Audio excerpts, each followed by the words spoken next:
Hello and welcome to Bosch DIY Live. I'm Danny. And I'm Chris. On Q&A this episode, we've got Jake. Hello, everybody. There he is. There he is. So don't forget, because it is a live stream, we would like to gather as many questions as you've got during this particular episode.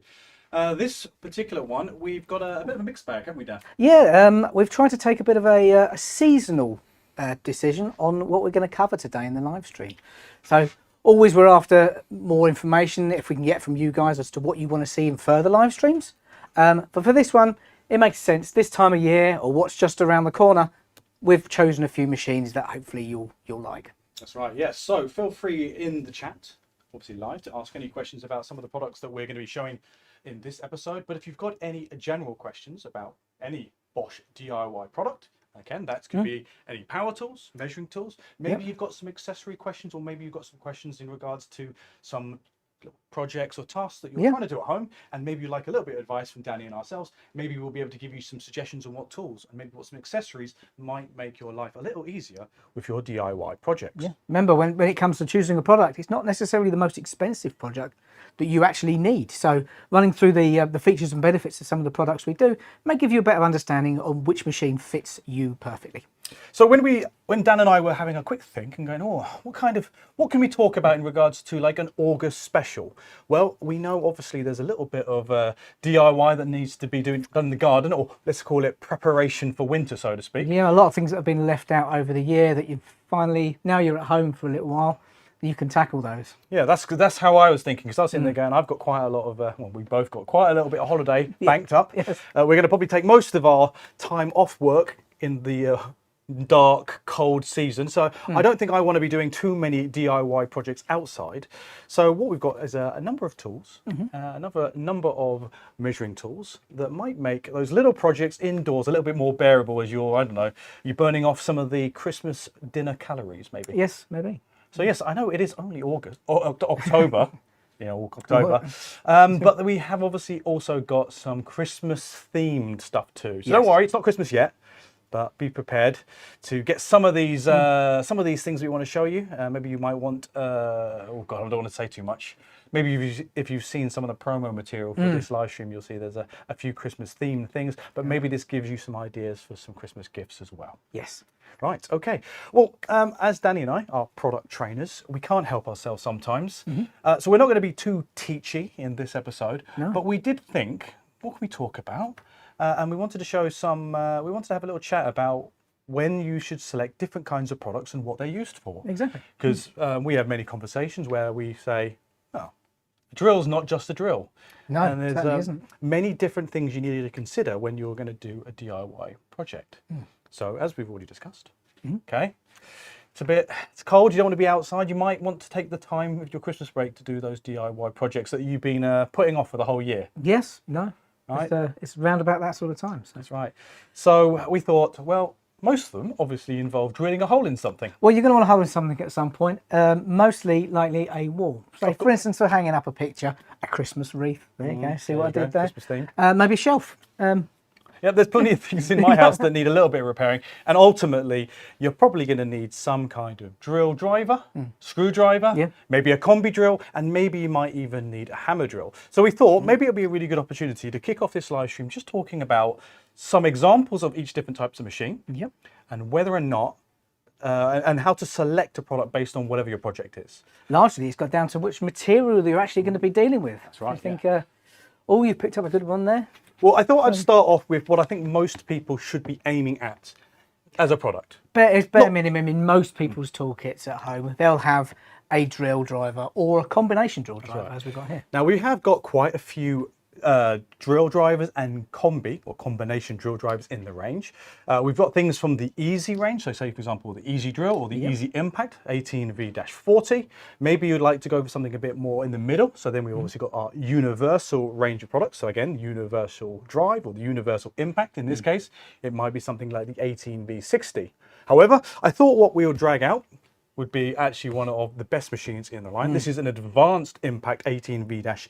I would say this was for more of your avid DIY. Your universal range of impact drills, probably for your sort of semi-occasional and the easy version would be your occasional use. Really. That's right, yes. But if you're a serious DIYer, then definitely be looking at something Yeah. in the advanced range. There's a number of reasons why, but fundamentally, if you Yeah. really want a lot of performance, so we're talking about power here, then something like the Advanced Impact 18V-80 will satisfy pretty much all your DIY needs for something like this, which again is an advanced impact machine. It's not just pared down versions of the machines as well. Obviously, there's different features and benefits that you get the higher up the range that you go. So if you were to buy I don't know, an entry-level machine like maybe the Easy Impact, then you're probably going to be a little bit disappointed if you want something with a bit more power. So it's always about being informed and making the right choice when it comes to power tool purchase. Now, the question here is, what would you be using a combi or a drill driver for? Now, this is a combi, so this is ideal if you're working in both wood and metal. Yep. But also, because this is an impact machine, it's also great for using in brick. Exactly. It has a percussion hammer mode built into this machine, which basically taps the back of the drill bit as you're drilling, breaking up the material, allowing for the masonry, or in some cases our multi-construction drill bits to actually remove the material from the hole. So again, progressing through the material quite quickly. Yes. The this particular one is the drill version. So the impact one would have an additional mode on the front here. So you see on the front of the tool, we have multiple different torque settings. Okay. And on this model, as it's a drive, so it doesn't have the impact mechanism, you go up here to the max setting, which will give you the maximum amount of torque. And torque's kind of a number that's necessary to, it's kind of how much turning force, horsepower in a car, yeah? So the bigger, more torque, the bigger holes you can drill in wood, for example. Exactly. Okay, if this was the combi version, then we would have that percussion hammer action to work in brick. Exactly. Now, one great feature about this particular model is the fact it has removable heads. But before we go into that too much detail, the question is, why would we select this as opposed to a different machine? Okay. I would select that one basically for perceived precision that you get if you don't have the hammer function on this machine. It's no less precise, it's no more precise than having the hammer feature there. But we have a range of accessories now, which means you don't necessarily need that percussion function. That's right. So do consider, this doesn't have the percussion action, but if you trade in for something like this, which is a tungsten carbide multi-material accessory, because this is tungsten carbide, it does give you the ability to work in harder materials without that hammer action. So instead of the hammer actually tapping away and breaking up the material, especially when we're dealing with bricks or masonry, this in fact doesn't break up the material that way. This actually has a solid carbide cutting tooth on the end of it, which cuts the material away. So you don't have the vibration, you don't have the noise that you would associate with an impact drill. And that's probably one of the more important things. Remember, we're kind of pitching this live stream at the Christmas period. So the last thing you want to do is annoy your neighbours with some loud drilling. Maybe you can get away with some sneaky holes when you're, like, as you say, mounting your Christmas wreath. Or maybe It really depends if you get on with your neighbours, to be fair. Well, exactly. If you don't like your neighbours, go for a combi drill. combi drill. If you want to be a bit more considerate, hey, consider a change in accessories to minimise noise and vibration. Now, before we get to any questions, I thought we would be having a look at one thing that really differentiates this machine, the advanced drill and the advanced impact, from normal combis and drill drivers. And one thing we see here is it has the ability to remove the heads. Yes. Now, I'll grab a couple of different variations. So many of the versions will come with the 3-jaw chuck. Yeah. And maybe it'll also come with this thing. We call this a magnetic screw holder. So hold your horses, I'll get into that in a minute. There's some other heads I want to show as well. It's important to mention that's a 13mm maximum drilling diameter chuck. And metal as well. All metal, comparable to something from our professional range. Yeah, a very high quality 13mm auto lock chuck. You'll also see that we've got a right angle head. We might discuss why this might be relevant and very useful. And in addition, we've got the eccentric head. So you can see it is off-center head. So I don't want to get too fancy with the words, but we'll show how all of these kind of work. From my perspective, I think that the little magnetic screw holder is a really great thing, especially again, if you are a DIYer and you may not be as experienced yet, this is a really good thing. On the actual machine, if I come to the nose piece here, you'll see that we have the ability to put a small screwdriver bit directly into the machine without the 3-jaw chuck head. It simply sits in there. It's got a little magnet to hold it in so it doesn't fall out. Then with this head here, it simply goes over the top. Okay, that's clicked in now. And the advantage with the little magnet on the front, see if here is I can just pop the little screw on here. I think it's just a little posi too. Now that's being held by the magnet. And as you drill, you push, apply pressure, and as you can see there, the screw is indexed with the actual, sorry, the screwdriver bit's indexed with the screw, and the magnet on this head is holding it in place. So you don't need to hold the screw when you're driving in the screws, doing your fixings. Something quite simple, but in actual fact, really useful. It saves you fumbling around or maybe trying to hold the screw in place when you're actually screw driving it as well. Yep. So obviously there's the risk that you might hurt yourself. Yeah. The screw is obviously sometimes quite sharp in some cases. We obviously advise wearing gloves when you're doing work, but we know that not everyone has time It's not so easy sometimes if you're dealing with smaller screws. Yeah, it's fiddly to hold, the gloves get in the way sometimes. And why would you need it when you've got a simple little accessory like that that takes all the stress out? You can now focus on, again, maybe you're using the handle for extra purchase, more comfortable. Maybe you're holding on to maybe a ladder or something, so you want to be a bit more secure when you're working. So it gives you a bit more hands-free when driving screws. It can be really fiddly. And trust me, even I've had the embarrassment of climbing all the way up a ladder and then dropping my screw. The screw, yeah. So it really does help. Yeah, I did that recently doing the guttering. That was not fun. So a nice little magnetic attachment to hold the screw in place when you're driving screws. We've already discussed the 3-jaw chuck. So this is ideal for working with any normal drill bits. So example, straight shank. Straight shank drill bits. But don't forget, we also manufacture hex shank drill bits too. Yes. Now this could, in fact, actually just fit straight in if you wanted it to. Oh, excuse me. So it actually fit in this case. It would fit in directly like that. But if you want it to be a bit more secure, you can use the 3-jaw chuck as well. What I've done a few times is to actually have one drill bit in the chuck, and then quickly when you want to change for a screwdriver bit to put a screw in, just pop the chuck off, pop the bit in the end, and away you go. You don't have to keep undoing the chuck to change the bit. Yeah, just to illustrate it. Just a little bit of fun saving there. Okay, you drilled your hole, want to do your screw driving.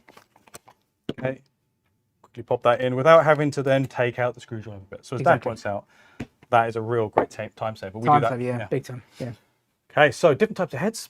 So which one should we go first? Right angle? Right angle, yeah. Right angle? Yeah, I'll pop it on just so you can get an idea. Okay, I mean, think of it this way. Maybe I'll put it on the side. Especially if you are working in very confined spaces. Now that becomes we call it the head length, the length of the tool. So if you're working in a very, very narrow space, you're working with that as opposed to that width of tool trying to fit it in space. And the eagle-eyed amongst you out there may have noticed that this fitting here is actually the same as the one on the actual drill itself, meaning that you can put your magnetic bit holder on here as well. So that clips on there. And pop that off. There you go. Pop the upper bit in there. There you go. So you can put your screwdriver bit in there, but you can also pop your chuck on there as well. So that gives you a right angle chuck for drilling into awkward spaces as well. Now lastly, the final one we just want to discuss again is going to be the off-center head. Now this is ideal if you're building furniture, maybe you're doing some flat pack work, maybe you are installing your kitchen, maybe you're quite an advanced DIY and you're wanting to put up some kitchen units or some cabinets, for example, and you're wanting to either mount it to the wall or you're maybe putting some of the drawers or the doors on, and you want to be really close when you're doing your fixings, right up against the wall, for example. So obviously if the center of the drill bits, if your screwdriver bit fixing is in the middle, then you've got the whole side of this machine getting in the way. This allows you to be right up against the wood. If you think about it like that, obviously you're going to approach drilling something with that sort of angle, with the size of the drill on there. So it gives you an angle there. Whereas with this, you can get right down flat low. You can put a screw in perfectly straight then. So it's much easier. The access is much easier. Particularly, I mean, for drilling, great example, particularly for screw driving, that's the one that really bugs me because you're trying to make sure that obviously the best thing to try and do is index the screwdriver bit in the screw as tight as possible. Otherwise, you're going to be rounding out your screw heads, which makes it really difficult, getting it in. But then if you were to want to remove it, then you might have rounded the screws, and that's annoying. I have had questions from a couple of customers who have been fitting additional cabinets to their kitchen, and where they've got almost like one of those pull-out spice rack larder type trays. They're quite narrow, but they carry an awful lot of ingredients, obviously, for in your kitchen. They are narrow, so getting that kit put together in place is very tricky without something like this. You could be fumbling around with a screwdriver, a manual screwdriver. However, something like this takes a lot of the fuss out of it as well. So again, that point about the fact that why you're going to have rounded screws is because you're not getting it straight in. Often you're trying to get at an angle because the body of the machine's in the way. With the off-center head, you don't have to worry about that. Your screwdriver will be well indexed straight into the screw. Again, so you're not going to round out the screws when you're working. So that's don't be struggling when doing this work. Use the smart choice. Get the right tool or the right attachment to make your life a lot easier.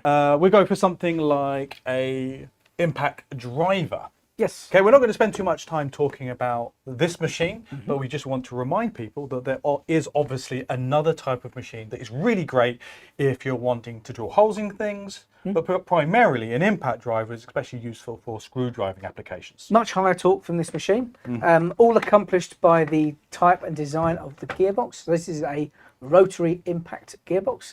So whereas before we were tapping down the drill bit, like almost like a percussion, as we call it, a percussion hammer, this is a rotary hammer. So basically it hits around, it hits one weight against the next and actually drives the screw in by knocking it round. Imagine a spanner on a nut or a bolt, and then you tapping it with a hammer. Yes. Kind of a rudimentary way of describing it, but that's basically what's going on in here. It does lead to a bit more noise when you're using the machine, and you have to use specialised bits in this machine as well. Obviously, you can't use your standard screwdriver bits. You need to use some of the black ones that we have here, which are impact control bits. Then they are designed to take that impact without shattering. So if we just go to the close-up, you'll see, I mean, obviously, they look different. I mean, obviously, I've got the same equivalents here. Maybe I'll use a double-ended one just to give something more equivalent to a posi, for example. Oh, that's not a posi either. Oh, there it is. There's one there. Cool. Okay, so you've got your normal silver ones, as Dan points out. These are not torque rated. These are not designed for impact machines. That's fine for the advanced drills that we use here because they're just rotary. As soon as you add an impacting system, then impact control bits, so they don't shatter. Yeah, okay? And you can use the impact control bits on your regular drill as well. So if you've got one of these in your toolbox or you're planning on getting one, then you just need the impact control bits. Right. And don't forget, if you're using an extension bar, you should also recommend that. So every part of the accessories forward of the machine should always go for an impact rated one as well, because they might break as well. And the last thing you want to do is you want to break off a bit inside the tool holder. Exactly. So this is, I think it's 215 Newton meters on this one. 210 on this one. 210 on that one. So, yep. Nice lot of performance for a machine this sort of size. I mean, again, very comparable to what we have in the Pro range as well. So, yeah, pretty nice bit of kit. Yeah, one thing you'll notice with an impact driver is the fact that, or in this case, a universal impact, is that you have your 1/4 inch internal hex tool holder. So this is specifically designed for those screwdriver bits out there. So you're not going to get the 3-jaw chucks, and you're not going to get all the different fancy heads. Okay, so this machine is ideal for those screwdriving applications. Deck screws, for instance, if you're building decking, or given the weather that we've been having recently, if you've had a fence panel blow down or something like that. So that's a good choice. If you're out there in the dark, in the miserable weather that we currently have, then you don't want to be out there for very long. A machine like this is where you go to, basically. Right, yes. But both of these machines ideal for drilling in certain materials. Again, you probably could if you get the right accessories. Well, you can. Well, not probably, but you can if you get a multi-material or a tungsten carbide drill bit with the hex shank. You could also drill in material with an impact driver, but neither of these machines will help you if you want to work in concrete or stone or really hard stone. That's it. For those, you'll need an entirely different machine. I shall get the third one. Dan's going to go grab it. So what we're referring to is we're looking for a machine called an SDS or rotary hammer. And there we have one. I'm genuinely surprised by this machine when it came out. Typically, before when we were talking about rotary hammers, it would have been a corded machine. However, now we have the Universal Hammer 18 volt. Everything you'd expect from a class-leading DIY level rotary hammer. Yeah, I mean, first thing I like is the fact that it is actually a nice ergonomic design. It is, yeah. It is quite compact for a rotary hammer. Sometimes you'll see they can be quite big and quite heavy. I like the section at the front here as well, which means if you are working in concrete and any materials do break off, your hand is protected by this front leg of the machine here. It's almost like an auxiliary handle, so you could be holding it, but why bother when you've got an actual dedicated handle as well? You could have someone else hold it as well. Yeah, okay. This is an SDS Plus machine, which means it takes specific accessories designed for the hammer or the pneumatic action, the actual the thing that's doing all the work to work. So here is an example of an SDS Plus accessory. Now this is one from our expert professional range, but I mean you can use it for this machine if you want, but the machine's perfectly capable of running a wide range of SDS Plus accessories. When you say expert professional range, it's kind of not expert professional. You don't have because it's not the same when it comes to accessories. We have our usual Bosch line ones, we have our pro grade ones, and we have our expert ones. And any DIYer, any professional can use any of those items in the range. Yeah, we've already mentioned the multi-material tungsten carbide. These are technically professional bits, but that doesn't mean you can't use them just because you're a DIYer. This means you can do multi-material, wood, metal, plastics. It depends on how often you're using this particular machine. That drill bit you've got in your hand there, the SDS Plus one, with its full carbide head, depending on how often you're using it, that's going to last you quite some time. But I just grabbed this as an example, so I'll pass over to Dan just to show how simple it is to fit an SDS attachment. While I, go on. You're going to look glamorous in the background. No. I was gonna go grab something else, but in the meantime, I think carry on. Just fit the bit in. You'll see that the SDS Plus accessory. Push it in the front there. Give it a twist till it indexes. Give it a push in, and then that's it. And that's the important bit. That's what differentiates a SDS machine from something with a 3-jaw chuck. So this here on the front of the machine, where the drill bit fits, this movement backwards and forwards is perfectly normal. There has to be play in there because the hammer function in here, which is basically a pneumatic piston that throws it's a striker, it's basically a lump of metal at the back of the drill bit, which is fundamentally what gives you that impact when it comes to your drilling. So this is still a linear impact, same as the percussion, but a lot harder, designed to break up concrete. You'll also find as well there's a little bit of play in the drill bit, and this again is completely normal. All of the drill bits, be they the entry level drill bits or this expert one here, have a self-centering tip on them. So yeah, you don't have to worry about drilling an oblong hole or a square hole. I don't know quite sure how you'd manage that, but yes, all the technology is built into that drill bit to take all the guesswork out of it. Yeah. So we've talked about the ergonomics as well. So we've said, look, the design is nice and compact. It's only 2.4 kilos, so it's not too heavy when you're working at height. The amount of force this machine delivers is quite impressive as well. It's 2 joules, and that is quite powerful for an 18-volt machine.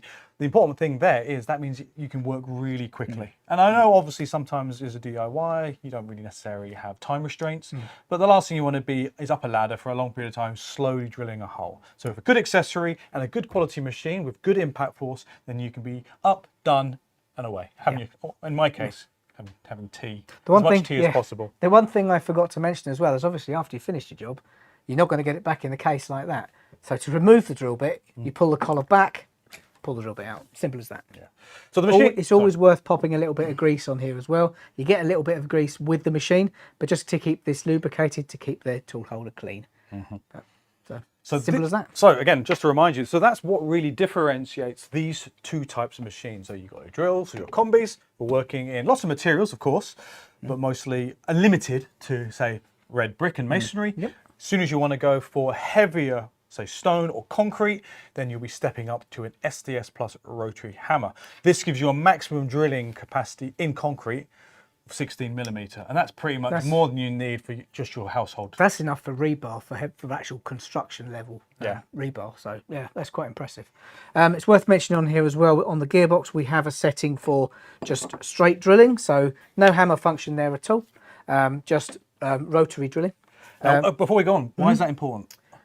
For a lot of materials, instead of sort of almost like skipping around over the material, if you just want to start off maybe a little bit slower, a little bit more precise in softer or more fragile materials, then having the straight drilling removes that impact. Yes. And allows you actually to cut into the material rather than smash the top surface. I particularly think it's really important for what we call breakout. So if you're drilling through something like, again, maybe you're working in brick or something a bit more delicate on the face, as you're going through to the other side, you might want to consider either putting less pressure or even maybe even switching the hammer action off for that last few bits Exactly, before, so you don't have the hammer actions and literally punching out that last bit of material. You could be drilling a 10mm hole, but by the time you break through the brick on the other side, it could be this size. Exactly. Just with a big hole left in the brick. So, So it's a nice option to have when you're working in hard materials. But as you point out, typically most people use it for if they're working in something a bit more delicate and they don't need the hammer action. Yeah. You know, or they use a different accessory. Maybe they're using, I don't know, maybe they're drilling wood bits. Yeah, you can get wood bits to fit with SDS as well. Yeah. We've also gone here, we've got the rotary hammer, as you'd expect. I'll skip over this next setting here, but the final one we have here is for chisel. So this isn't rotary at all. This is just that hammer function, breaking up material, and that allows you to pop in a chisel exactly the same way as you would have done with the drill bit from earlier. This setting I'll go back to now, which was in between the rotary hammer and the chisel, allows you to orientate the chisel to a comfortable angle. So, say for instance, if you are breaking material off a wall here, I'd rotate the drill bit or the chisel there so I can work comfortably across the wall, pop it back into chisel mode, and then that's locked into place there. So again, last thing you want is a flat chisel to start rotating when you're actually, that's obviously not designed to turn around while you're in working, but it will certainly throw you a curveball, should we so say. it wouldn't be that fun, to be honest. No. So obviously we've got like a flat chisel here. That's useful for breaking up material. We have wider chisels, Oh, yes. which would be great if you, especially if you're removing tiles. Okay, if you're doing a bathroom refit, Yep. or anything, even if you're trying to remove some of the grout, for example, you might want to use a wider chisel to get more surface area. If you're breaking up, say, concrete for like, maybe you're pulling up the concrete for a fence post, for example, to reset some more re-fence. There's many a times that I wish I've had something like this at home when it comes to breaking up fence post concrete. Exactly. So you probably want to go for something more like a point chisel instead of like a flatter chisel. But there's plenty of different types of drill bit accessories and chisel accessories for your applications out there. We got ones for putting cabling into walls. We've got sort of gouge chisels, and we've also got almost like a curved chisel, almost like a spoon for removing tiles, specifically for removing tiles. Exactly. Yeah, really comfortable machine to use with something like that. That's right. But in order to have the correct machine for that, you'll need to have a SDS hammer that has a pure chisel function. Yes. As Dan points out, if you have a rotary drill, great. But if you don't have a feature to switch off the rotary, then most likely your chisel function is not going to work properly, especially if you have one of the flatter chisels. So, It's not going to work at all. Well, you're not going to have a fun day. It's not going to work at all. That's the correct That's the correct response. Okay, so covered a couple of things there. I mean, particularly, there's often many occasions where you probably want to have one or both of these types of machines. I'm not saying you have to get this specific one, but in the range, this is by far the best and only at the moment. 18-volt SDS plus hammer. But when it comes to a drill driver, a combi, or maybe even an impact driver, you're actually probably pretty spoiled for choice. Yes. But maybe you might be in the market for both machines if you're working in all kinds of material, but you also want to be able to do concrete. Yeah. For your bigger jobs, 100%. So Jake, have you got any questions? Maybe everyone asking, oh, What happened? What happened? Technical difficulties, or we got questions about the machines. We've got a question about the machine. Jack Folger Wills has asked, am I able to increase its spins per second? It's got a variable trigger, so you can reduce it down to that. Now, I don't know if you heard that on the microphones because we have quite a strong damping system there, but hopefully you can see, actually, for a laugh. Let's pop the chisel in so you can see. Okay, so you can have it that fast, or as you pull the trigger, you can have more RPM. So it's not really down to RPM on this machine, although the maximum RPM is around 2,000 revolutions per minute. It's more down to the beats per minute that you're getting for the hammer, so how efficiently it's hammering during that rotations per minute, and that's about 5,400 beats per minute. So it's an awful lot of hits on the back of that chisel. There's no way you could do that with a hammer, is there?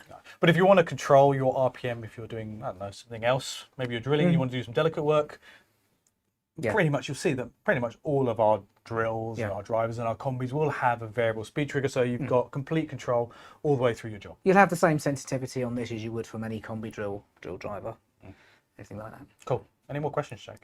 Yeah, one more. Michael Sigma in the chat, welcome Michael, asked, what's the torque on one of the impact drivers?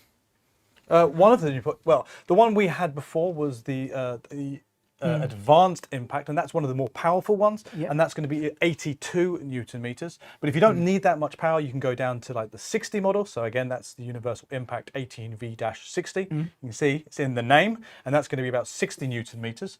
And then if you want to go, if you don't even need that much performance, then don't forget we have the easy range of impactors and drivers, and those are 40s, and so 40 Newton meters of torque. When it comes to that quarter-inch driver we were talking about, that's 210 Newton meters. So obviously it's got that torque multiplier gearbox on it as well. So that's hence the higher figures for that particular machine. I think it's a very valid point, however, to point out that sometimes these torque numbers are kind of like meaningless. Yeah. And I would actually argue probably the most important torque value, if you are using these kinds of tools, would be something referred to as a soft torque. Now there are a number, lots, I don't want to overcomplicate it, but there are lots of other ways of measuring torque. And with our naming structure, we measure the max torque. But often if you're drilling in wood, the soft torque value is something that you'd want to look at. So feel free to have a look at our product pages. You can see that the soft torque, for example, on the advanced machine is about 37 Newton meters. And that's probably a more realistic amount of force, especially if you're working in things like timber, wood, or if you're driving long screws. I think that's more relevant. But it's all kind of in line. So obviously the 80 will have the most soft torque compared to the 60s and the 40 models. Yeah. It does get a little bit confusing with the names because, I mean, obviously the advanced, so we use advanced for this thing. The advanced drill will be your drill driver, so no percussion. The advanced impact will be your percussion or your combi, but your advanced impact driver would be your quarter-inch driver. So it's very easy to get confused with the naming structure. All of the clues are there. It's just sometimes you've got to unpick it a little bit. But it's a very valid point, actually, because we didn't skip across it. We did mention it, but we didn't make a big deal out of it. An impact driver has a vastly different level of torque. Yeah. And it's because, as Dan described, it's got that force multiplier, the impact hammer and anvil system here inside the gearbox. And that's how we can generate, in this case, 210. So not 82. We don't measure it on our STS hammers, but you're going up from, which is a pretty high quality machine here, to a machine that delivers 210. So this is great if you're driving really long screws. Another advantage, before we over nerd you there, is the fact because this is an impact drive system, it means it's kind of disconnected from the drive. So kind of more comfortable to use, especially if you're driving really long screws. No need for a side handle. We're not saying that you shouldn't concentrate on what you're doing. However, the side handle is there to counteract the torque. The gearbox on this, basically when it's not in use, isn't actually connected. So it's a sprung drive system, which means basically if it reaches the end of its torque, the machine will carry on running, but it won't impact anymore. So you're disconnected from it. Therefore, if the drill bit stops or the impact bit stops, you're not stopping or spinning them the other way. So again, there's a lot more safer machines when you're driving very, very long screws. Yep, so you're trading off a little bit of, well, I say a little bit, you're trading off a bit of noise and vibration, but for a machine that many people find more comfortable, and also a machine that allows you to drive longer screws. However, don't underestimate the fact that obviously a drill driver or a combi is a lot more versatile. Yeah. But you need to be... And that's the reason why you'll find that in most people's toolkits. Right. Okay. I think we've nerded everybody out. Okay, but we might, any more questions, Jake, before we leave No more questions. Feel free to move on, gents. Okay, cool. So I think we've covered the fundamentals of if you want to make a hole in something, or maybe you want to screw something together, maybe you're building a flat pack on your Christmas holidays, you've got a whole bunch of tools to choose Think about putting up a shelf. What would be your first step? Now you've decided on what machine that you're going to use to actually drill the hole based on the material the wall's made of. It's this.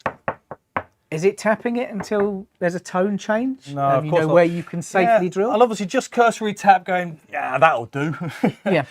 First thing I would recommend is I'll double check, two things actually. Will the thing I want to fit in the space? Yes, That's a good that's idea. A good start. We'll talk about a tool that might help you work out if it's going to physically fit in that space.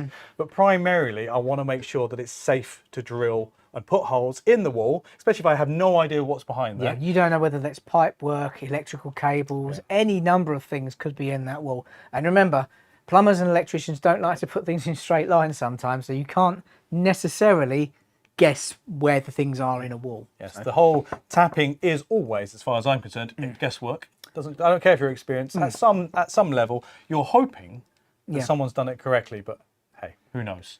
Now, So if you've got by so far with just luck.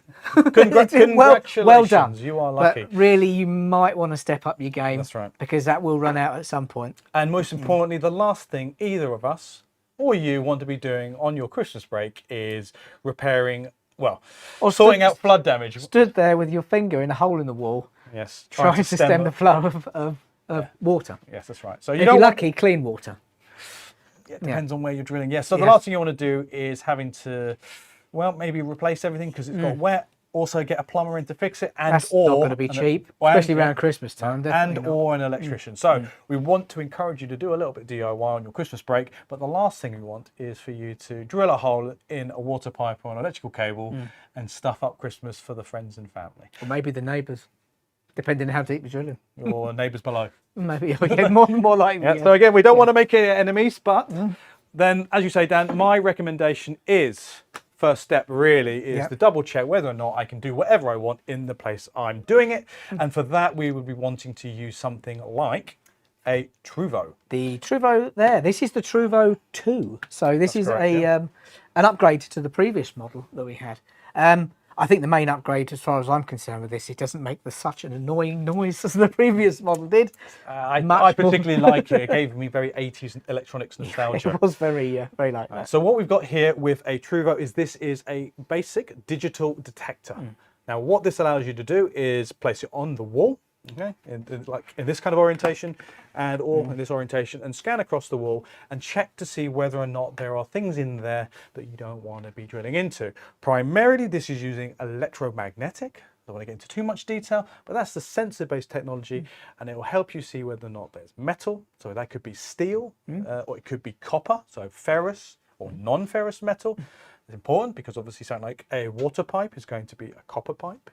And it also gives you the ability to make sure, it gives you the early warning of whether or not there's the potential of a live wire as well. Exactly. Yeah. Okay, so it has these two little screens on the top, two little interfaces here, or two little icons. So when the machine's switched on, there are two little LEDs on the top. And if when you're scanning across the material that the little LED lights up on above each individual icon, it'll indicate whether or not there's something there or what it is. So if this LED lights up, then there's a potential that there's metal. So that's magnetic, so steel or copper, for example.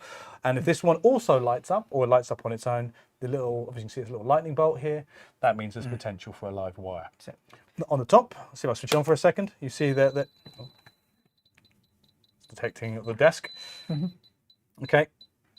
You see that there is a ring on the top, which is yellow in this case. If it's safe to drill, then it would be green. So green, yellow, and red, or amber and red. So if you're close to something, then the sensor will go yellow, saying, be careful, there's something nearby. Scan a little more, so left and right or up and down.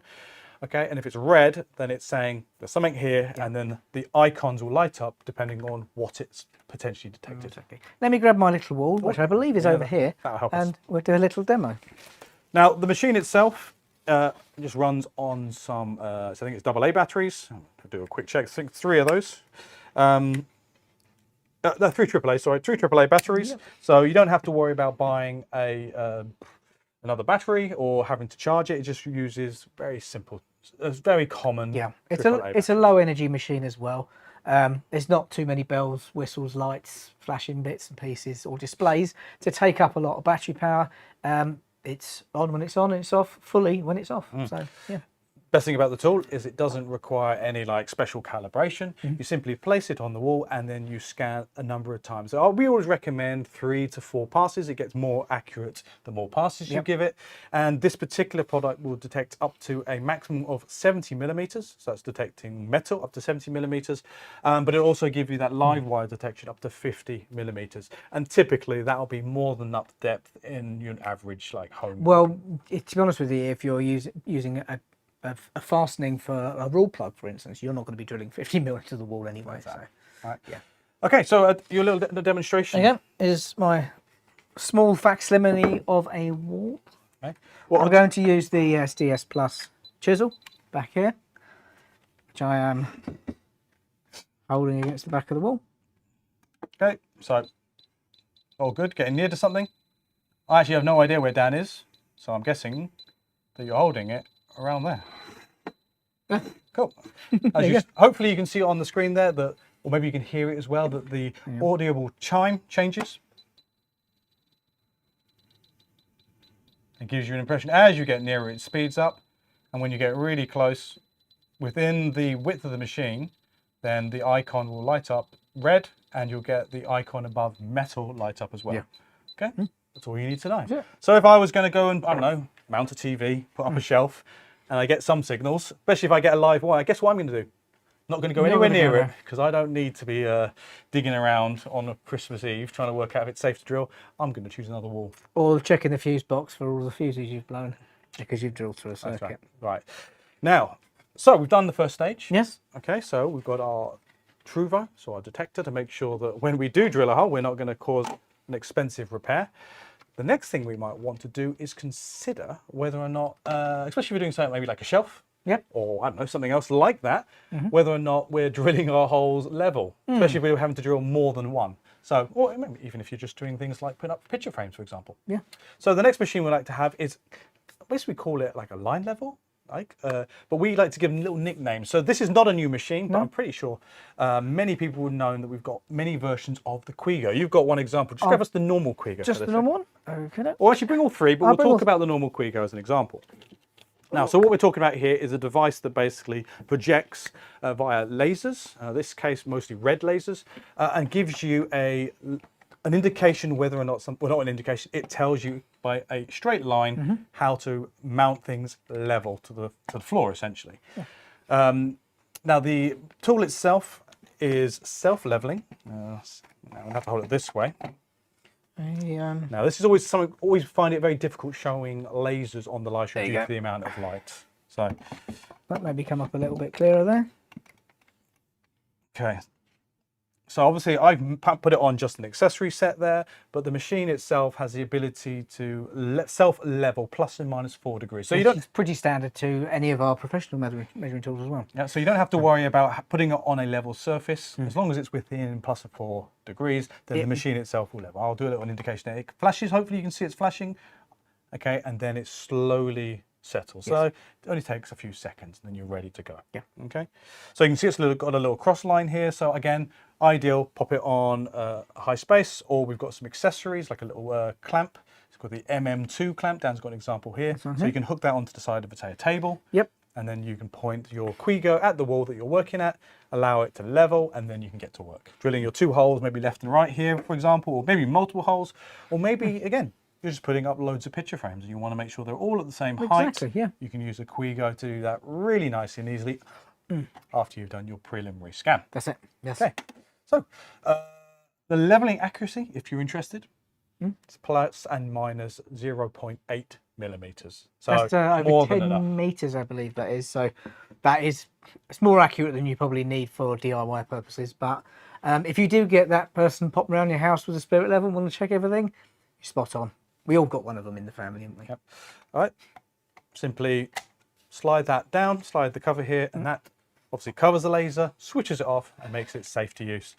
On the bottom, we have a small little 1/4-inch tripod. So again, if you have a tripod for other devices, maybe you're a photographer, you can use that tripod as well and screw the Quigo directly into that and use that instead of using, say, one of our clamps, for example. So you've got plenty of options to use this device in all kinds of jobs. Yeah. And it's one of those things, it's like nothing worse than putting up pictures higgledy-piggledy, for you to say. Higgledy-piggledy, or more accurately, nothing worse than a shelf that's on the, well, I was going to say on the P, on the slot. Yeah. Makes it not very useful as a shelf.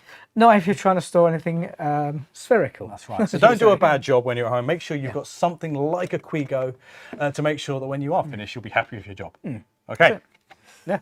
Okay, so do we want to cover the other Quigos as well? Oh, let's have a look. Bring them out for a second, just to see that we have different variations. So I have the Quigo Plus. The Quigo Plus. Now this one projects some extra little marks. Oh, excuse me.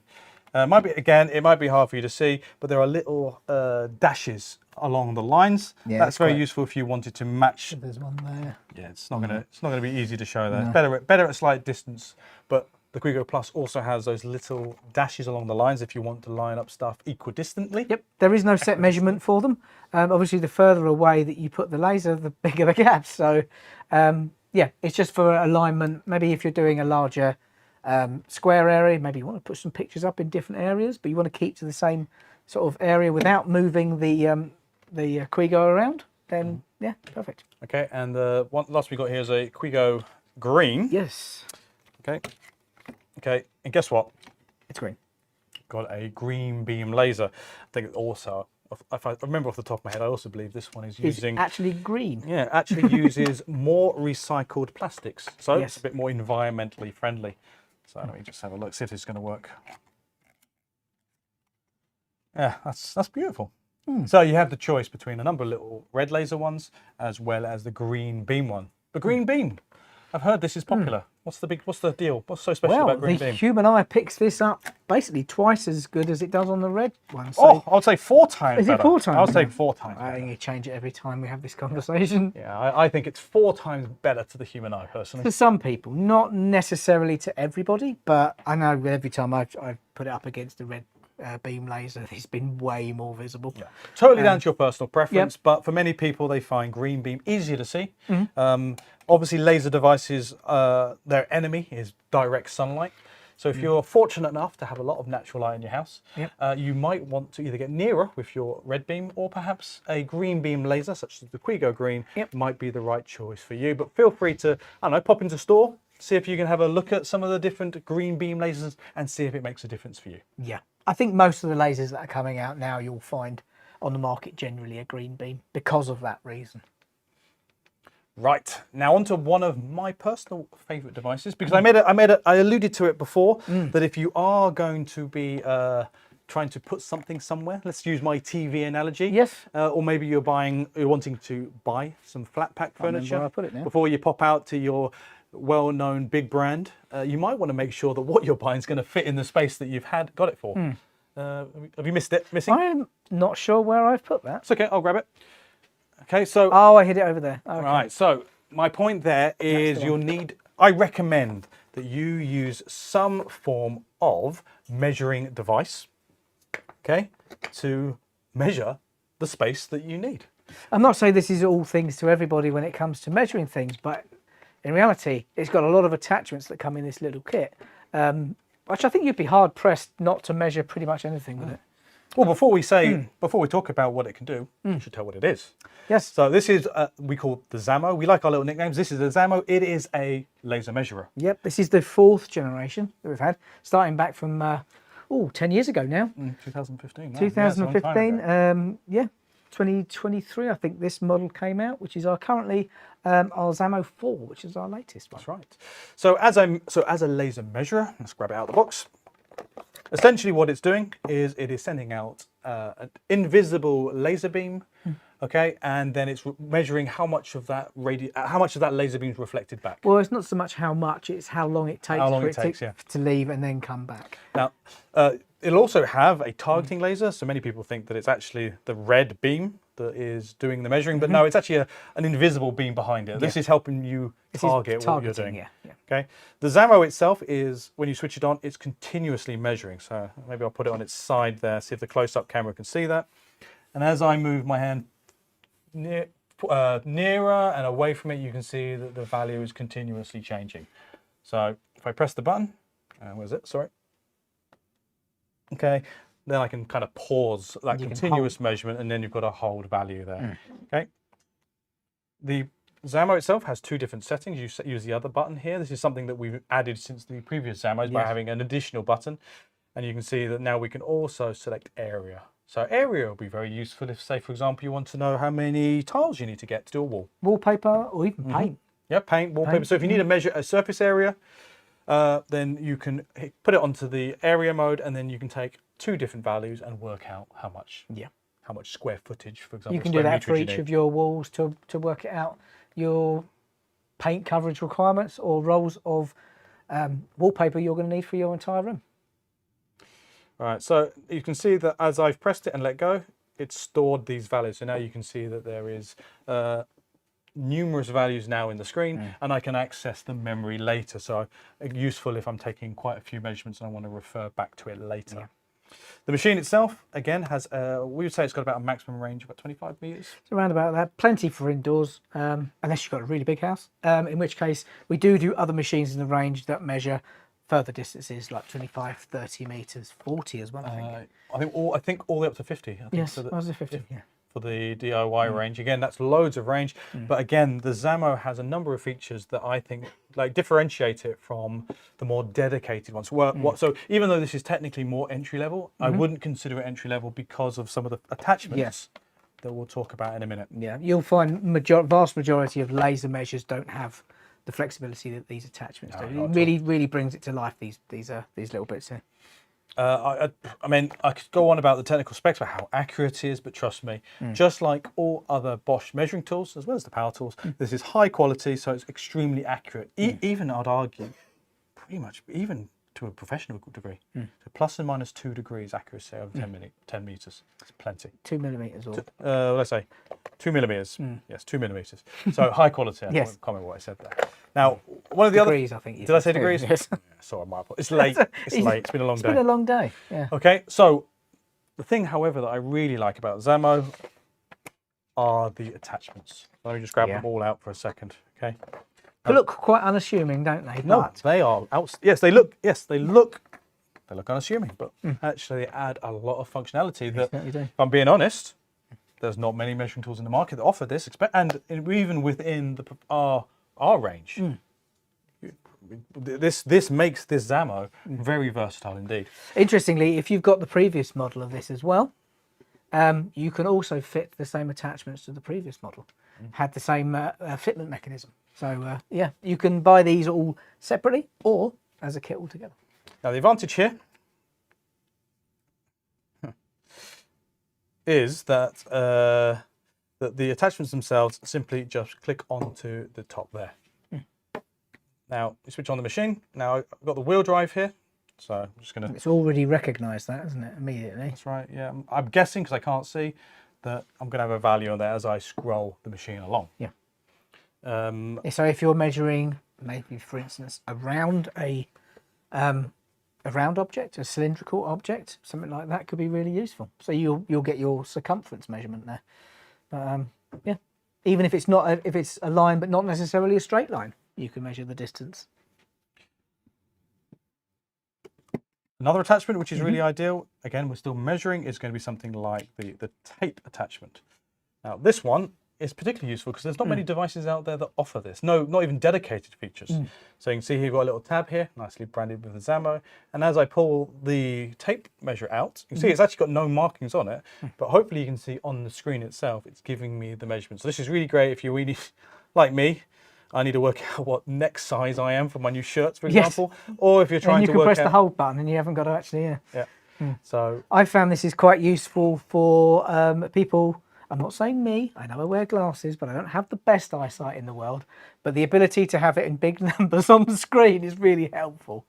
So yeah, it's got quite a wide usage there. I mean, I'm not saying you need to use it to measure your necks or your head circumference if you're buying hats. I'm fond of a hat. I've got no hair, you see. But you can use it for measuring all kinds of unusually shaped things, especially spherical things, anything that's very difficult to measure with your typical metal tape measure, because obviously it kinks and you're not going to get a really good measurement. And typically what you'd be forced to do is go get some string or something, measure that, cut it, and then check it against the tape measure. Why bother when this is a metre long, that one, isn't it, I think? Yeah. Oh, maybe a little bit over a metre. No, I think that's about right, yeah. So, to be honest, plenty of 1.5 meters. 1.5 meters. Plenty of more than I thought. Plenty of what do you call it? Length. Yes, perfect for belts. Well, at least my belt anyway. And then lastly, the final attachment again is a nice little feature to have. I thought this was quite good. This. Okay, so it's got some spirit levels on it, but why? Well, essentially, what you've got here. There you go. I shall. What about your little bit of wall again? My wall again. Okay, so you've got a single red line. So it might look a bit faint on the screens because it's very bright in the studio. But essentially what we've got is we've got a we've got a red line here. So we could use that in conjunction with the spirit bubbles on the front of the attachment to get a straight line. Yep, even when it comes to a plumb as well, we've got a spirit level. So you can hold it that way up and cast a plumb line as well. Obviously, the longer the line you want, the further you move it back. Right. So a nice, again, a nice little product where it's got these additional features. So in addition to the fact that this is a laser measure, so fundamentally giving you point A to point B measurement distance, which is typically how I would use it. Okay, the ability to also do area, which is a nice little built-in calculation, but with the additional heads that you can buy either separately or as part of the Zamo set, which I'd recommend getting the set, because I can find uses in one place. I can find use for all of these attachments, and more importantly, that would make a really good Christmas gift, I reckon. It certainly would. I mean, there's pretty much everything for any measuring task in the home I can think of. Okay, right, so Zamo is done, some measuring tools are done. So again, why are we talking about measuring tools? Well, we've always said, if you're going to drill some holes, you want to know two things. A, is it safe to drill? B, am I level? Yep. And then 3, will, probably do this first, will whatever I want to put there fit? Yeah. Last thing you want to do is a short shelf and brackets they're too far apart. So there's no real solution for that. No, I guess so. That first stage of what do you use first? I don't know actually. Maybe I want to measure it first to see if I can actually fit it in the space. Then I'll check whether or not the wall's safe to drill in. And then I've got the Quigo to make sure that if I am putting holes in it, they're level and in the same place, depending on what I'm doing. And then you've got your drills to make the hole. Yeah, exactly. And really good accessories as well. Right, so Jake, I'm going to put some stuff back. While I'm doing that, have we had any more questions about what we've discussed yet? No more questions. Feel free to move on. We will carry on. So Dan, now I've heard it's nearly Christmas. Yes, apparently it's just around the corner. That's what I've heard. Is it? Oh, well, I haven't done any of my Christmas It's shopping. only 2 months away. Only. I don't know about you, but have you had any Christmas decorations turn up yet? No one as yet has dug it out of the cupboard. No, not yet. I tell you what, I haven't either yet, but I'm sure it's just around the corner. Actually, it's Halloween still. Oh yeah, yeah. Still Halloween. We've got to get that out. The Halloween decorations Yes. are there. But I think you've got something. I believe you have got something that might get us in the festive feeling, mood? vibe, mood. Oh, hang I have on. many. I have many of those moods. I don't know if I'm necessarily the most festive, but I'm definitely the moodiest. Yes, I'll agree with that. That's right. I think hit the nail on the head there. That's right. I think we teased this on some of our trailers. So in case you aren't aware, every year here at Bosch DIY, we like to bring out an advent calendar. Yes. But none of that chocolate stuff. That's not Oh, healthy God, anymore. We've no. got far better things. So I think you've got an example. So what we've got in here are some hand tools. Is that right? I eagerly opened my advent calendar earlier. Cheated. And created the toolkit that comes within. So there you go. We have a really quite complete kit, or even a starter kit when it comes to DIY hand tools. Now, a lot of you out there may not realise that we do a hand tools range. And we'll go through after this to show you exactly what we do as part of the range. Because, believe you me, it's a big range. This is only, and you're only doing a small sample as well. Oh yes, no, we're not going to cover everything, but yeah, I'll show you a few of the items. Some of them really specialised as well. But you can see in here we've got junior hacksaw, we've got spare blades for the junior hacksaw, we've got a full set of 1/4" drive bits, a T-shank drive here, so not a ratchet one, just a straight T-shank drive, combination set of pliers, full set of Allen keys going from 1.5mm, 2mm, 2.5, 3, 4, 5.5, 6, 8 and 10mm. You may wonder how I remembered that. Right. But the hard bit with this advent calendar is resisting the urge just to open all the doors. It is, yes. Yeah. So you start off with day one where you actually just get the nylon case for it, and then as you go through it, surprise, surprise, you get more and more bits as you open up the box. That's it. The last two items we've got on here, actually, it's part of my favourite. I absolutely love the propelling pencil that we get in here, or the deep hole marker. So you just wind the front off of that, and you can use that to mark through things on material. And actually, it's quite a comfortable pencil to hold generally anyway. We have next to it in the kit, we have a full set of replacement leads for it as well. In different colours. In different colours, so we've got red, black and yellow in there. I'm not saying it's because we're a German company, but they are quite visible when you're working, and you simply just drop them down through the end of the pencil here, and there's a little pencil sharpener there built into the cap. We think of everything. Yes, it's all in there as well, and it's generally really nicely built bit of kit. I've already got a lead in there at the moment, so ready to go. So you've got one in there and a full set of replacements. That's going to see you for a long time. You can also buy these separate, as well as all of the items separately in the range as well. Yeah, So- I mean, one thing that I particularly like about the hand tool sets, so not just the set that comes with the advent calendar, but pretty much the entire range of our DIY hand tools, is they're really built to a high quality. Okay, we're talking about chrome vanadium for many of these tools, so high quality, if anything, you know, in line with really top of the range hand tools out there in the market. Yes, very So much these are not, so these are not cheap. Okay, then they are high quality hand tools, even though yes, they're only, and I say that with tongue in cheek, only for DIY, but we have made sure that our hand tool sets are the highest quality for that particular price point. Oh yeah, Absolutely. Yeah. So don't think you're buying into a cheap hand tool set, even though it's just a green product. Even when it comes down to the feel of them, you've still got the insulated gripping surfaces on here, or the non-slip. Not VDE rated, just must say that as well. So not electrically insulated. However, they are grip insulated. So you've got the rubberized surfaces here on pretty much everything that you're going to be putting your hand on as well. So gives you a really firm grip on all of the hand tools. That's right. Yes. So Great bit of kit. I mean, if you can resist the urge of opening all the doors, then you're going to get yourself a nice little Christmas bonus on the last day. just to let you know as well, I was staring at the box for about 5 minutes before you told me that the first door, number 1, is on the back of the box, and that's where you get the outside casing. I'm glad to be here to help. Yes. Right, okay, so we talked about the advent calendar. Yes. A really great idea. Something nice, maybe if you're in the office, a nice little thing to have in the office space. Something fun to do. Again, maybe a really nice present to buy someone in preparation. Maybe you've got some kids that are interested in DIY. Maybe they might want to become a professional one day. Who knows? Hopefully. Maybe they want to work alongside you when you're doing your DIY. So a nice little gift, very cost effective, not expensive at all actually, to get a bit of spice, add a little spice if you'll find into the December month, Christmas. Oh, see, look, I've done my best to be all Christmassy. That's all you're getting out of me. That's it now. That's right. That's 2 months now of misery. Absolutely, I've used it all up.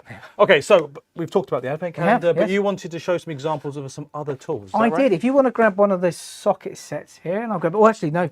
I've got a socket set at the bottom here, so I'll show you that first, very briefly. Pop the sleeve off of there. So this is a 1/4 inch and 1/2 inch socket set. There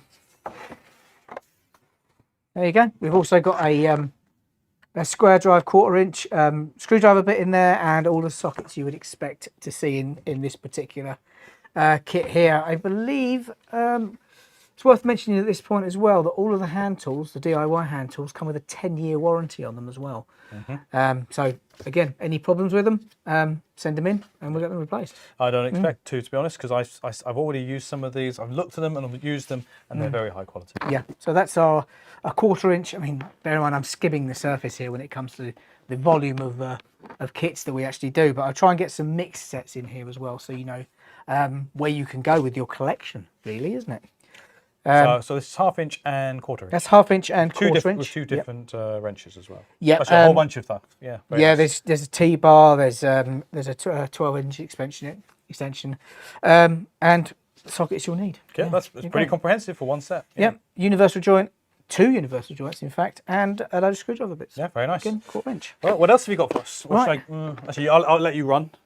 Right, so obviously these are just some of the hand tool sets. We've got plenty of different hand tools that are single execution. We might show some of them later as well, won't we? So this one here was a little bit heavier.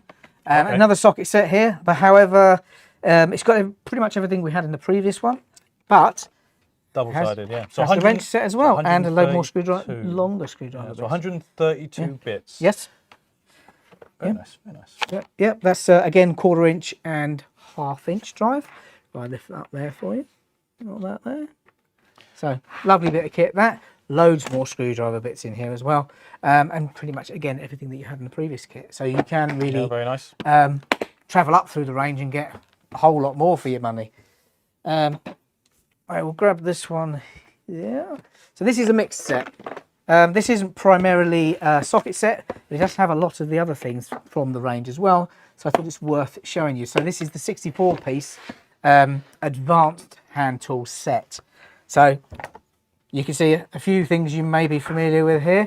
We've got a 1/4 inch drive ratchet and sockets.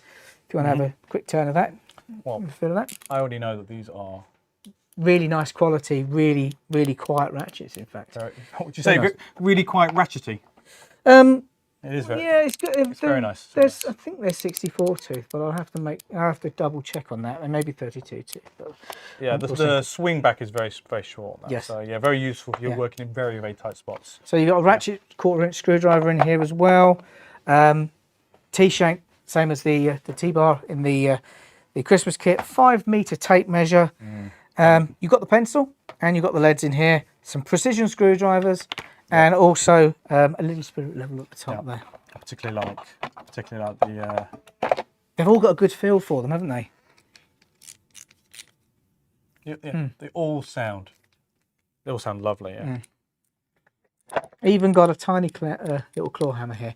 Believe me, when we talk about hammers in the DIY hand tool range, they do even smaller than this. They've got some really tiny ones. Little diddly one. But yeah, for some jobs, that's all you need.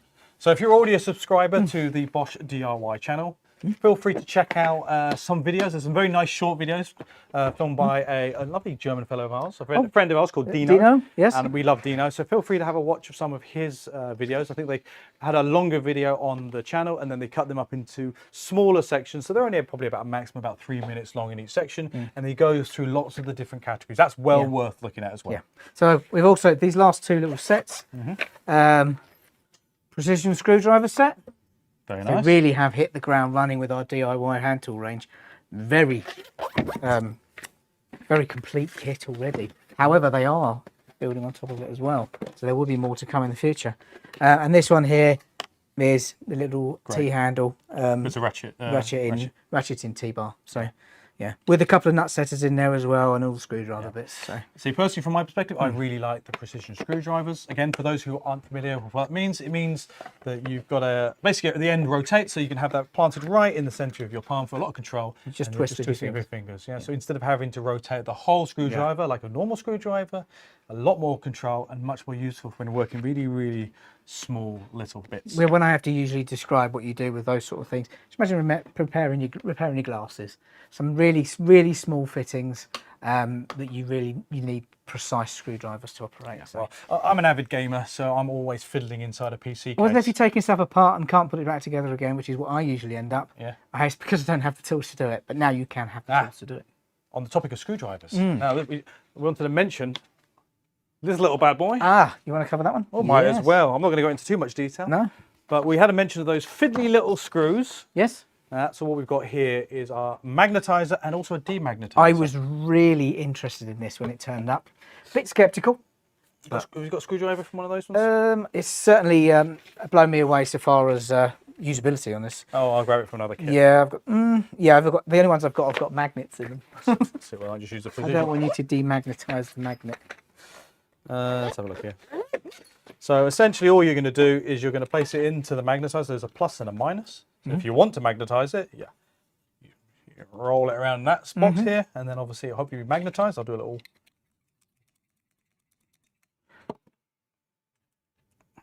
Like magic. For whatever reason, if you find that annoying, then you pop it into the demagnetizer hole. Well, there you go. Yeah. And it is demagnetized. Yeah. So a really useful thing to have. Nice little accessory feature. Again, if you're interested, feel free to pop onto our website to see actually a quite wide range of different hand tools. Yes, including things like the demagnetizer. It's on the DIY site. You need to go bottom right. Has all of the hand tools in there. If you click on the hand tools, it'll bring up everything. It only has a few subcategories in there, but if you dig a little bit deeper, you'll find all of the hand tool sets in there. Anything from mixed sets, a full range of hammers, wrenches, or spanners, as we like to call them over here. So your combination spanners. Even a multi-tool as well. I've got the multi-tool hanging around here. I will grab that. I mustn't forget that. So anyone out there, this is a perfect Christmas present as well. Why don't I have one of these? I don't know why I've been keeping this one secret. Why don't I have one of those all the time? Again, there's a nice little multi-tool there. Very nice. Yeah, but it's comfortable as well. In fact, I'm going to take that one home. I'll lock that away in the cupboard again. But, yeah.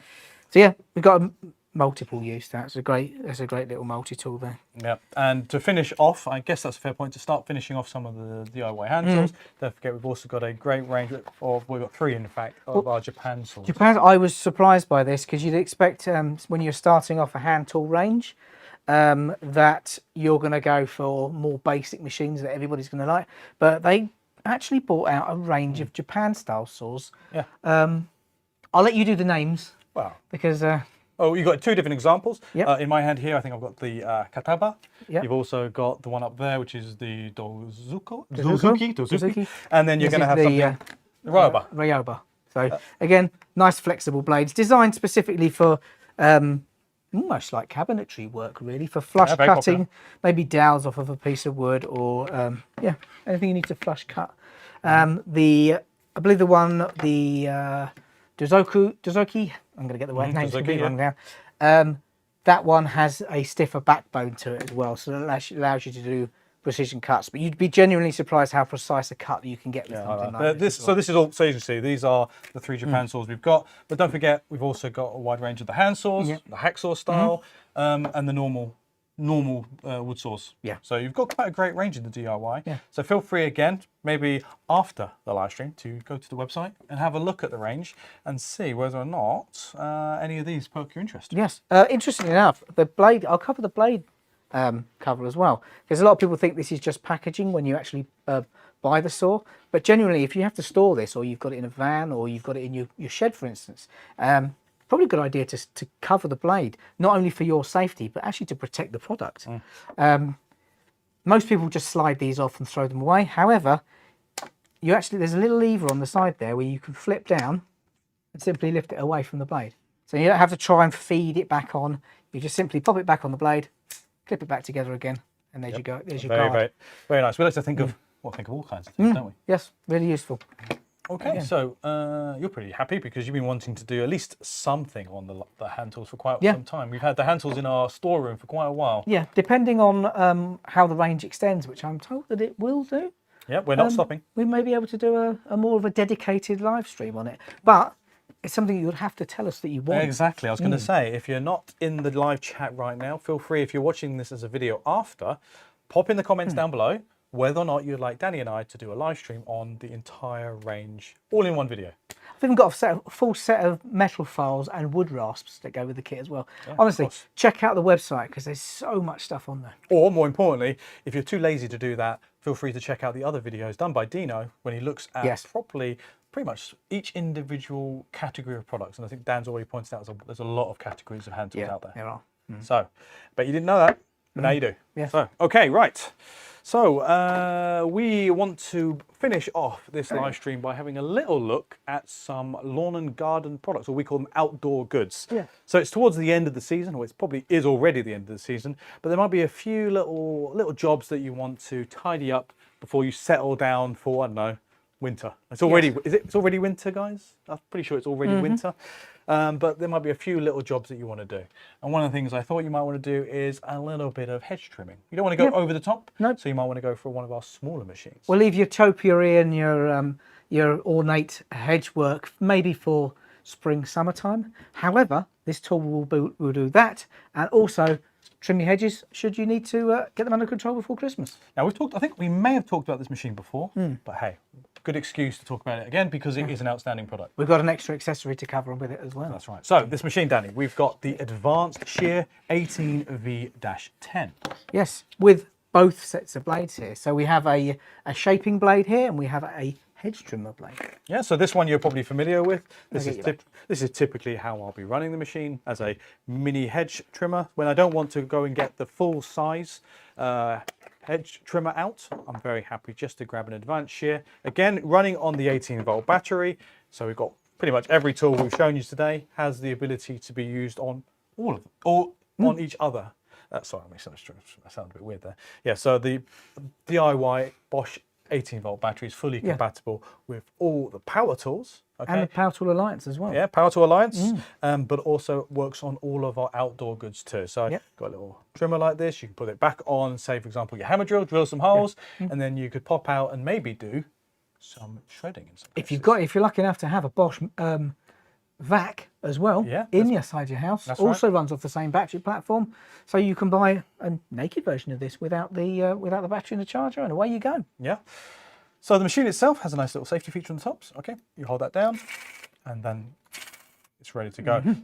The machine also features the same USPs or the same features that the bigger machines have, which is the anti-blocking system. So if you are working in some bushes that are a little bit larger or a bit more, a bit harder, Yes. maybe a bit more woody, so to speak, and if the machine were to jam, which is quite unlikely in most cases because it has very high quality, very well, laser cut, diamond sharpened, or that's something right. like that.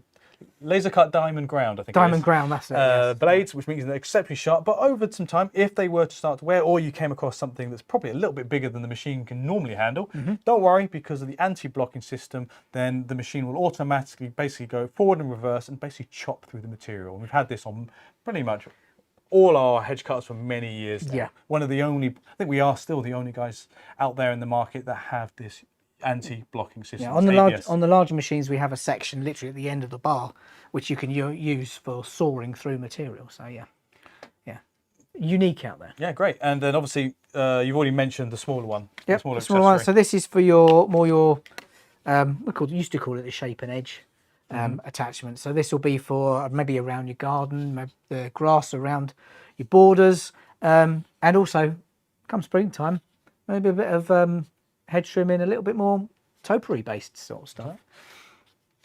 So if you what else Easy to change over as well. I shall pop the battery off. Pops off simply like that. You push the two red buttons in at the side, pop it straight on there. Battery back on, and there you go. Away you go. Simple as that. Really, really straightforward change. Very easy to use.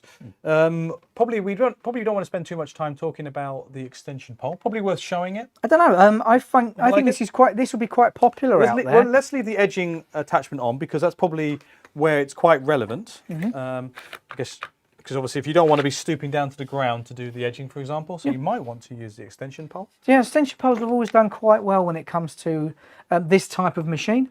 For two reasons, really.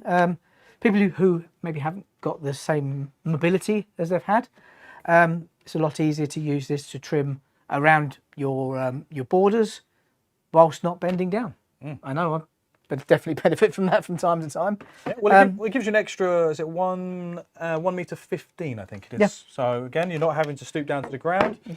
Makes sense to have this piece on it as well, so we'll pop that on. So this clips in where the battery would normally clip. I'm trying to do this the wrong way around. There you go. So that clips where the battery would normally clip, and the battery fits up here. So the advantage here, and I quite like this, means that you can have even larger capacity batteries. And they don't get in the way of the ground here, so you can actually use that really flat, close to the ground. Yeah, you can use it like this. Yep. But there are some buttons on Danny's side here that allow you to obviously adjust the angle. So again, so I can rotate that to the side there. I can also rotate it that way, depending on which way I'm approaching my lawn edging. That's right. And if you flip it over a second, just to show this button on this side as well, there are two buttons on Danny's side. Hang on. That allow you I to... can't get my grip on it. Yeah. No, I'll do it. You got it? Ah, there. Yeah, I loosened it for you. I wanted to just show... I'll flip it around my side. It's a bit easier to put So it's not just about bending down low to maybe cut grass or hedge. Yes. You actually have the ability to... adjust the angle. So you've got 130 degrees. So if I was to change the head to the more hedge cutting one, then that would be ideal for using overhead to cut small hedges. But again, that 1 meter 30 really helps give you a little bit extra reach, and the angled head means you can obviously then use it pretty much like a hedge pole in some way. Yeah, and when you understand how the grip works and the trigger works, we haven't made it additionally complicated on the handle, because the handle has exactly the same button and trigger setup as the machine does, so it's identical. Yep, so you don't have to reacquaint yourselves with a different system. It's all very easy and very familiar. Yeah, so I mean, this is very similar in my mind to the Zamo. So you've got one tool, but you've got the ability to do lots of different features by either a very quick accessory change or the addition, of an extension pole. So Really like it. And I know, again, a really nice tool to just do a little bit of that final gardening work. Exactly. Now, something I think is super relevant to this season. I've already noticed, because my garden's filling up with a lot of leaf litter. Yes. Okay, maybe you'd fancy doing a little bit of leaf blowing. Now, we've got quite a few bigger machines in the range. However, many often you don't need a lot of power. You just need something to tidy up a little bit. Yes. I think we haven't actually got the adapters for this. They're probably on the desk in the other room. Didn't quite make it in. Oh, are you for like the blower? Yeah, inflators and stuff, yeah. We have 130 litres per minute leaf blower. So this is the universal leaf blower 18V-130. So 130 there being your litres per minute, or cubic litres per minute. Does shift air pretty quickly on this particular machine. Really high nozzle speed as well. You're looking at 245 kilometres per hour nozzle speed. So really, really quite a high performing machine when it comes to leaf blowers. If we're stepping up to the advanced version of the leaf blower, that takes a 36 volt battery. So again, this is where we are for the 18 volt. It looks quite unassuming how it is. However, there's a lot of power in there. Yeah, I mean, again, the 36 volt, great. A lot more power. A lot heavier. But it is a bit heavier. And obviously the 36 volt battery platform obviously is different. So it's not going to be compatible with the same amount of tools. Yep. Charge times are a lot longer, because the only charger we have for 36 is a slow charger as well. Fair. But I mean, as you can see here at Bosch, we are very much putting a lot more attention on the 18 volt battery platform. We have the ability, thanks to newer technology, to get kind of more power out of an 18 volt battery than we ever did before. So when in the past we were kind of forced to have to go with 36 volt to get power, nowadays we've got so much more efficient and more better motors and electronics to allow us to get almost, in many cases, same kind of performance out of an 18 volt battery. Or that's where it kind of is at the moment, where just development with regards to how we use the energy in the control modules within the machines, and how we produce the energy, or the motor itself, makes the whole system an awful lot more efficient. So you can either, with that efficiency, you can make it run longer, or you can make it run harder. That's right. Get more power. So Dan's already made a comment about some of the accessories that we haven't brought onto the live stream, but they're basically just, you can replace the nozzles with either ones for like an inflator, for I don't know, an airbed or something like that. So you can use the I was going to say coaxial. It's not coaxial.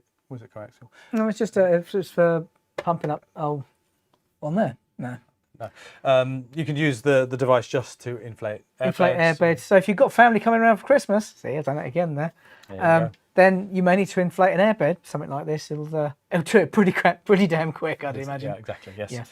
And as you can see, obviously you can use the attachments, take the attachments off to make the machine a little smaller, for example, or again, just making sure that you can pack it down nice and small, because again, a leaf blower is not something that you're going to use all year round, so you want to make sure that you pack it nice and small. Sit quite happily on a small shelf in the shed or the garage. I've used this in the past for blowing snow off the car as well. So if we are lucky, unlucky enough to have snow, then something like this will save you a lot of time in the morning. Your neighbours might not like it, depending on which direction you're blowing it. But yeah, something like this allows you to clear off your car quite quickly. Yeah. Everything's tool free. That's it. Well caught. Okay, so a nice little compact, lightweight 18 volt blower for just a little bit of tidying up. Which is 1.3 kilo without the battery. Not much weight at all. So again, and I can see a lot of use for that. And in fact, I'm going to take this one home. I'm needing to do it. I didn't realise all of a sudden that suddenly I've got there's a lot of stuff flowing around in my garden. I didn't know where it was coming from. It's the neighbour's tree. It wasn't my tree. I need to blow it back over there then. Yeah. I'll collect. I've got plenty of tools to collect it with as well, to check it over. But don't tell them. They don't watch this, do they? Okay, so final tool. Well, not final tool.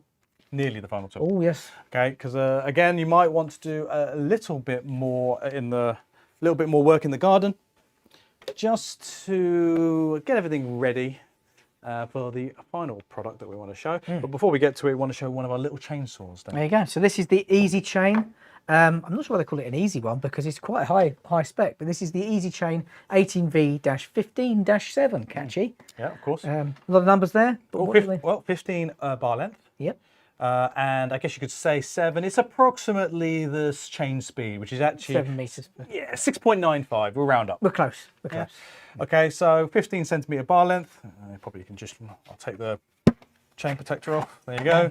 Okay, you see you've got a nice little protective cover there. I mean, it is a you should be using it two-handed for control. Yep. But this bit here helps prevent if you were to slip. There's a little stop here, but it helps protect your hand so it doesn't, if it was for any reason slide up there, you're not going to hurt yourself there. So the first question that you'll probably get most people ask with these machines is, can I take this off? No, don't do that, because it's there for a reason, and that reason is to protect you from cutting yourself. And you've got to remember, this is a high-performing chainsaw. It's a chainsaw. It's a chainsaw, yeah.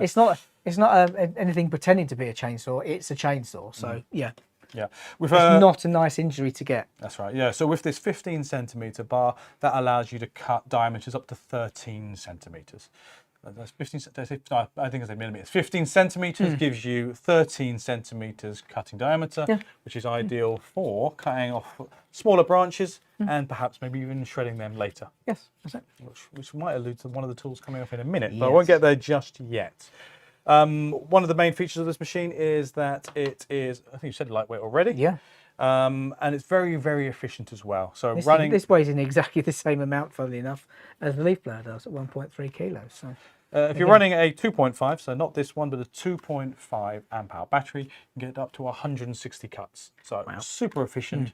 I think that's more than you'll need in your average day to day. Yeah. But if you are really want to take advantage of your downtime, and you really want to cut down pretty much the whole of your garden, if you're very lucky to have a really large garden, then a simple 2.5 amp hour battery probably give you enough runtime. Yeah, I mean, if you go up to 6 amp hour, I suppose, the only issue you're going to be struggling with is weight. Yeah. But yeah, it will extend the runtime. That's the whole point. Yeah, you've got a little fuel gauge on the bottom here to tell you how much energy you've got left. The machine itself is brushless. You can probably imagine it's going to be brushless because you want to have power. Yeah. And then the last thing is the tool-free chain tensioning system. This is really quite straightforward. So we have the locking ring on the top here. So you just literally loosen this off. I don't know who's done that up. It's probably you with your vice grip like hands. And at the top here we have a simple wheel to roll backwards and forwards, and that rolls the tension in and out of the chain.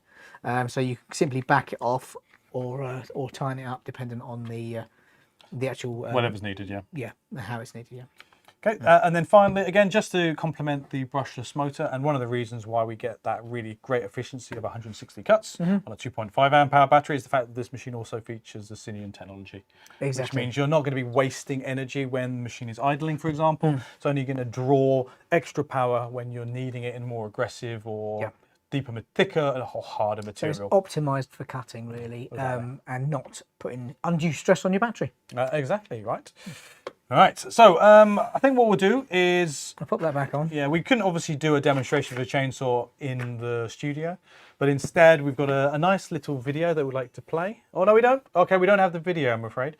So unfortunately, we won't be able to show you exactly how fancy that machine is. Instead, what we might have to do is move on to the final machine, which is going to be a universal shredder. Yes. Now, this one might be a little challenging, so you might have to... how can we get this one up onto the stage? This is a good point, because we're only actually limited with regards to moving stuff around. So we hope to hide it behind a little video. I think, let me think about this one. This one's going to be a fiddly one. Right, okay, let me describe it first. I'll wheel it out in a minute. Yes. Okay, interesting. If I drop that box down. So the advantage what we've got here with this next machine, it's not very heavy at all. Okay, we'll do that. All right, you have to use your imagination. I'm going to get it onto the desk in a minute. All right, so there you go. How much of it can you see? Not quite a lot. No. I've hidden down completely. Yes, I am still here. Now, what we want to describe here is the fact that this is not a main shredder. Yeah, so you may recognise it as an AXT 2200. So basically a rotary shredder. Yeah, capable of 25mm shredding. Diameter material, yep. Largely greener woods or leafy, shall we say. That's right, yeah. Waste material. So let's cover the name first, There's actually. a difference with this one. Let's cover the name, because this will explain a lot of it to the users there. Yes. So universal shredder, cool. Okay, 2 times 18V. What could that mean? And obviously 25. Yes. I I think you just swing it around there. There you go. Okay. Okay, so 2 times 18 volt. So now we've got a. This is not a world's first, but performance-wise, I'm pretty Performance-wise, impressed. yes. But very this is a first for us. So now we have a cordless shredder. Yes. Right? And that's pretty impressive, because even in the professional range, we don't have a cordless shredder. No. 2 times 18 volt. Why do we have 2 times 18 volt then? Just for the power Yeah. and for the runtime. Yeah, I think we would have been quite disappointed if we only had a single 18 volt battery to run a shredder. It really does need more power, but that's pretty impressive, because the AXTs, they were up to 2,000 watts, weren't they? Yes, And we're they were. getting similar performance on 18 volt batteries. Just remember that this machine is a 36 volt machine. Essentially, yes. The motor is 36 volt, and we're getting that's 36 volt by 2 18 volt batteries. Of course, add them together, 36 volt. So it's the same as basically a 36 volt shredder. So I mean, But you don't have to buy into the 36 volt platform to get those big, expensive, heavy batteries. I mean, in essence, what you've got here, if you're familiar with the AXT shredders, that's a nice way of summarizing it, to be honest. If you're familiar with the AXT shredders, then you're getting basically the same kind of machine, but the freedom from a cord. Yeah. So that's particularly useful if you've got a longer garden or you don't have easy access to power. I wouldn't advise it, but you could shred on the go, literally. Yes, we have seen it. Yes, we have seen it. And I think we've already said up to a maximum diameter of 25. So again, if you're using something like the little easy chain to cut down some woody material, again, you can pop it straight into your universal shredder. And again, you get a nice little bag on this one. It's 28-litre fabric bag. I think it comes with it, to be honest. I think it does. I mean, on all of the versions that I've seen, it's already there. Yep. And I think the last thing we need to say is the fact that the machine has an OptiCut feature, similar to what we've got on some of our chainsaws. So it's being, again, very efficient. It's like Cinian in some ways. It's utilising the power smart cleverly to make sure that it's constantly working. The only difference with these kinds of machines, as opposed to some of our other AXTs, such as the 25TC, which is a help me with my Drum and the turbine. The turbine cut. It's a blade. Yeah, this is a rotary. A rotary blade. Yeah, So same as the rapid version. that's right, we have. exactly. So the only difference there is you need to feed the material in. Yeah. Because it won't draw it through. There's a couple of fundamental differences when it comes to the internals of this as well. Whereas previously we had a reversible single blade, this actually has 3 blades on the rotary section. So a lot more efficient cutting, but taking full advantage of that chopping action from those ultra sharp blades to save power when it comes to running off a battery. So optimized for battery tech. Yeah, and if I'm correct, can you also flip the blade? I think you can. I've not had the opportunity to try it yet, but it would be silly if you didn't. I'm pretty sure. Yeah. I'm pretty. With the old one, you could. Yeah, don't quote me on this one. I'm pretty sure that obviously you can. Once the blades on one side are worn after probably quite a significant amount of time, all you need to do is it's a very simple dismantling. There's 2 bolts per blade, Allen key included.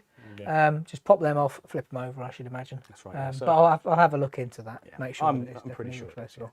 Okay. Yes. Yeah, I've just had a thumbs up. Reversible. Yeah. Okay. So we were going to play a little video and do a little demonstration, but looks like with technical difficulties of the Gremlins. Good Christmas film. The Gremlins have got in and they've prevented us from showing the video, but don't worry, I'm pretty sure if you're interested in this machine, again, pop onto the website, find all the information you need to know about this product, and obviously there'll be a little video again, but to be honest, you don't need to watch a video. It's genuinely... Trust us on this one. Trust us. High quality machine. I will stand by this machine 100%, as I do with any of the pro machines and the DIY machines that we do. Just remember that there's another thing to take into account when we talk about batteries that you're going to run on these machines. Obviously, you may buy the naked version. You may already have plenty of batteries at home. Try and stick to batteries that are of a similar age, and in addition, a similar capacity. So we've got 2 4-amp-hour batteries on here. If you were to put a 4 and a 5, that's not a problem. It will run perfectly. However, it will limit the 5 to 4 amp hours. So it'll flatten both of the batteries at the same speed, up until the point that 4 amp hours worth of capacity has been reached. That's right. But example here being a 4 amp hour battery, so universal shredder with 2 4 amp hour batteries, that will run this machine, no load of course, because no load is the only measurement we can use, but that will run for 45 minutes. Yeah. So plenty of run time on just a 4 amp hour battery, but remember, It's quiet as well. It really is quiet.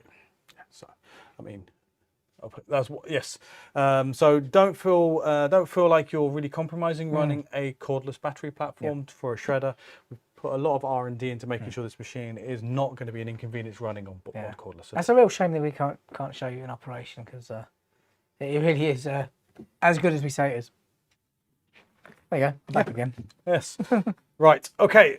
So I guess we could kind of do a little roundup.